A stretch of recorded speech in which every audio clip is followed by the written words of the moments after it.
In this video, I'll show you how to use Snapchat plus Story Rewatch indicator. Let's get started. First, make sure you have the latest version, then open Snapchat, then tap the profile icon, then go to settings, then scroll to the bottom to see your version. Then, tap the Snapchat Plus card in your profile, then subscription prices is $4, $22 for month, or $40 per year. A 7-day free trial is available. Snapchat Plus is available only in selected countries like US, Canada, UK, France, Germany, and etc.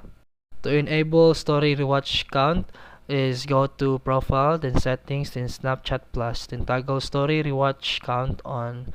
The count shows how many friends rewatched your story, not how many total times it was rewatched, and you can see exactly who rewatched it. Then to check the rewatch indicator, go to profile, then scroll to my story, then select posted snap.